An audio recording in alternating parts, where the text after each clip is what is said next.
Deliberate cold exposure is one way to enrich the amount of brown fat. You get a stronger furnace. And there's some wonderful science on this published recently in Cell Reports Medicine by the first author is Susanna Soberg from Denmark. And it's really amazing work. What they showed is that 11 minutes a week divided up into a couple sessions of 2 to 3 minutes of deliberate cold exposure increases the density of brown fat in adults and allows them to feel more comfortable in cold temperatures when they're just walking around, okay? Back in the day, hot water was a luxury. People had to live near hot springs in order to enjoy a hot bath, so for most of human history, we bathed in cold water. But even when the ancient Greeks developed heating systems for their baths, they continued bathing in cold water for the health benefits. You've most likely been taking warm showers for your entire life, and there's nothing wrong with that. However, today I'm going to tell you about the benefits of switching from warm to cold. If you're in pain, and I give you a lobotomy, this was done decades ago for pain control, I cut the connections between the prefrontal cortex and the periaqueductal gray, let's say. You still feel the pain, but it doesn't matter anymore. The emotional significance of the pain is gone, and so you feel much better as a consequence. Now, I'm not recommending lobotomies for pain, although modified leucotomies are still sometimes used for intractable pain. Now, imagine that maybe you're in pain, so you have your hands in the cold, or you're in a cold shower, or you're in a lake, and instead of running away from the pain and distracting yourself, you start to focus and pay really close attention to all the sensations that you're feeling, even though they're aversive. Like you're paying extremely close attention. So I wonder if that is what's producing the connection between the prefrontal cortex and the periaqueductal grays. The prefrontal cortex is opening the gates and exploring all the sensations. Yes. And learning that it can do that, and learning that perhaps in principle also to master it. Cold, therapy, whether it's cold shower or the extreme cases, ice baths. Yes, there are physiological changes that happen. Yes, your body learns to acclimate. I mean, it's like training a muscle. Your body's ability to acclimate to cold or hot is something that you can strengthen and improve. And because we're always in air-conditioned and heated rooms, we don't ever train them. But the real benefit is learning to be okay with being uncomfortable. Yeah. That's the big benefit. To be able to handle the extreme changes in temperature, you're teaching your body to adapt to that and become very good at that. And if it's very good at that, when we head into things like winter time, your body adapts. It handles that. When most people are susceptible to getting sick, it ain't no big deal for you. So I find that being one of the most beneficial things. Most common question I get about deliberate cold exposure is how cold should the water be?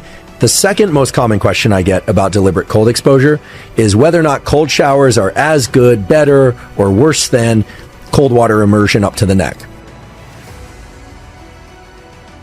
How cold impacts the brain and body. Temperature is a very potent stimulus for the brain and body. That also means that it carries certain hazards if it's not done correctly. You have a baseline level of temperature that is changing across the 24-hour cycle.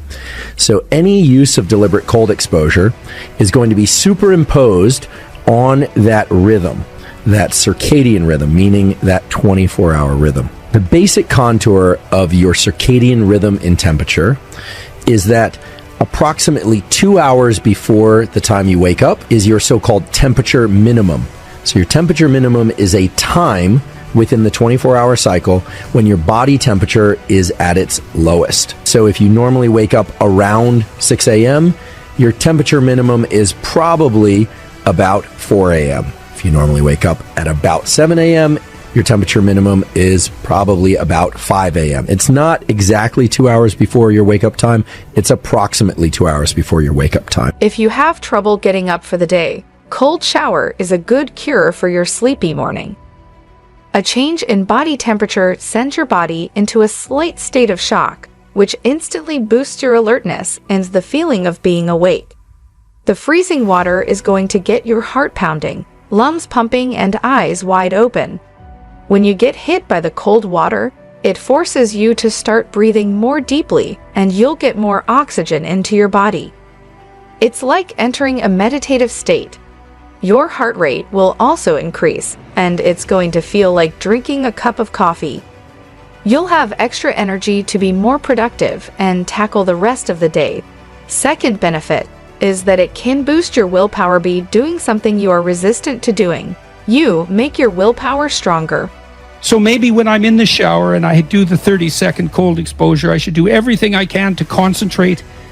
It's weird because I can feel myself fleeing from it in the shower. You know, it's like, God, when this is going to be over? I don't want to feel the sensation of the ice water on the front of my body. I don't want to move it onto my back. It's like, but I guess what I should be doing is turning around and facing the dragon in as much detail as possible. I didn't know that was possible with pain. I know it's possible with anxiety. That's clear. That the literature's clear on that. So But pain, yes. Pain, very primordial, and anxiety, these breathing exercises, they help very good against anxiety. But also when they put themselves into this deliberate, that then they achieve much bigger increases in core resting metabolism, improvements in blood lipid and insulin management profiles, and there's some other positive effects like improved mental resilience. So a lot of positive effects. I started off my career studying thermal regulation. That's what I did as an undergrad, and so I have a deep love of that literature. We have a storage of healthy fat in our body called brown fat, which is literally brown under the microscope because it's rich with mitochondria. Think of it as the oil in a candle. It allows you to feel warm in cold temperatures, and it acts as a furnace for your metabolism. It's generally enriched around the clavicles, upper back, and around the heart, a little bit around the liver. It's not the blubbery fat that people generally want to have less of. It's a deep tissue fat. It's really healthy. Children have a lot of it. You tend to lose it over time unless you do cold exposure. As you go from your temperature minimum to the time in which you are going to awake, your temperature is rising slightly. And then at the point where you wake up, your temperature starts to go up more sharply and will continue to go up into the early and sometimes even into the late afternoon. And then sometime in the late afternoon and evening, your temperature will start to decline. And indeed, as you approach sleep, your body temperature will drop by anywhere from 1 to 3 degrees. And in fact, that decrease in core body temperature is important, if not essential, for getting into and staying in deep sleep.